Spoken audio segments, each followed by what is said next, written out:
કવિયત્રીને આમંત્રણ આપવું છે. દૂરદર્શનનું આ કામ પણ બહુ જ અદ્ભુત છે, એટલા માટે કે આપણે લગભગ તમામ કાર્યક્રમમાં એક કવિયત્રીને આમંત્રણ આપીએ છીએ. ગુજરાતી કવિતાઓમાં લેખિકાઓનો સ્વર એનું પણ એક મહિમાવંતું સ્થાન છે.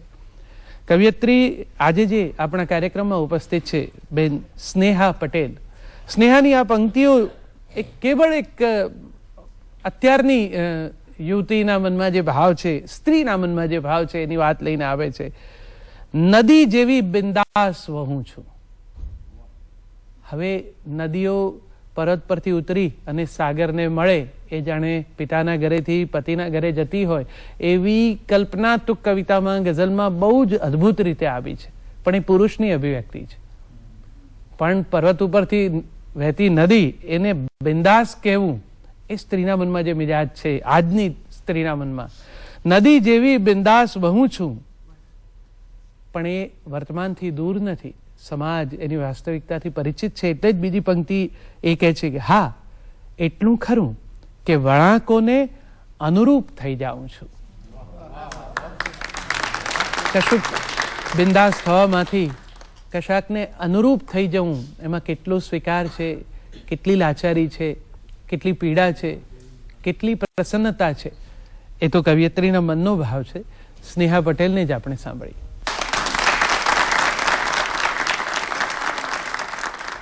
મા બાપને ભૂલશો નહીં. વર્ષોથી આ પંક્તિઓ તો આપણે સાંભળતા આવ્યા છે, પણ આધુનિક જમાનામાં આધુનિક સંતાનોની શું વ્યથા છે એ એક અછાંદસ રચનામાં હું રજૂ કરવાનો પ્રયત્ન કરું છું. કાવ્યનું શીર્ષક છે આધુનિકતાનો શિકાર. આધુનિકતાની વ્યાખ્યા જેવા મોમ ડેડ. મોમ બહેનપણીઓની તકલીફો દૂર કરવામાં અને ડેડ ધંધાના વિસ્તરણમાં બિઝી.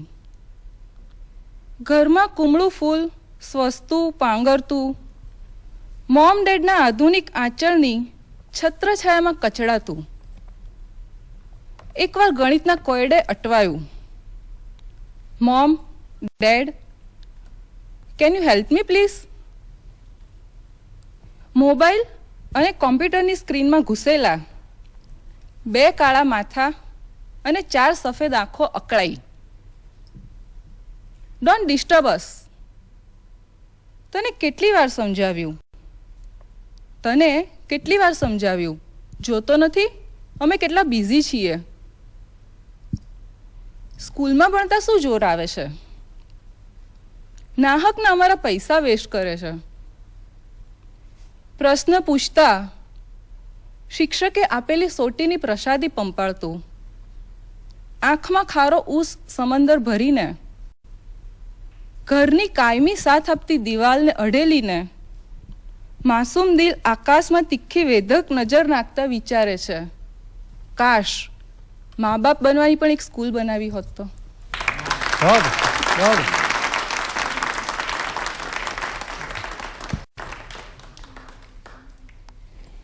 બીજી એક રચના છે, થોડી અવઢવભરી અવસ્થાની એક નાજુક રચના છે. શીર્ષક છે કે પછી એ જ. તને કંઈક લખું તો રૂવાડે રૂવાડા ચીરી લાગણીના ટશિયાઓ ફૂટી નીકળે છે. તારા વિચારોથી મારી ધડકનોને મદહોશ કરી દેતા નાજુક સ્પંદનો મહેકી ઉઠે છે.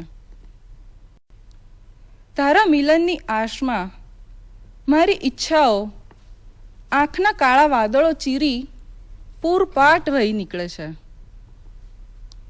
તારું નામ સાંભળું તો કર્ણપટલ સુરીલા તરંગોથી રણઝણી ઉઠે છે. આને શું કહેવાય? સાવ અઢી અક્ષરનો શબ્દ પ્રેમ નાનો ના પડે કે પછી એ જ? વાહ, વાહ, વાહ, વાહ. સ્નેહાબેને કવિયત્રી ધર્મ શું છે, વિચારોનું ગર્ભધારણ અને પછી એની અભિવ્યક્તિ કોઈ પણ સ્વરૂપે આવે. જેમ એમની રચનાઓમાં આપણે અછાંદસની અભિવ્યક્તિ જોઈ, કોઈને ગીત અનુકૂળ આવે, કોઈને ગઝલ અનુકૂળ આવે, પણ મૂળ તો વિચારનું ગર્ભધારણ ને પછી એની અભિવ્યક્તિ સુધી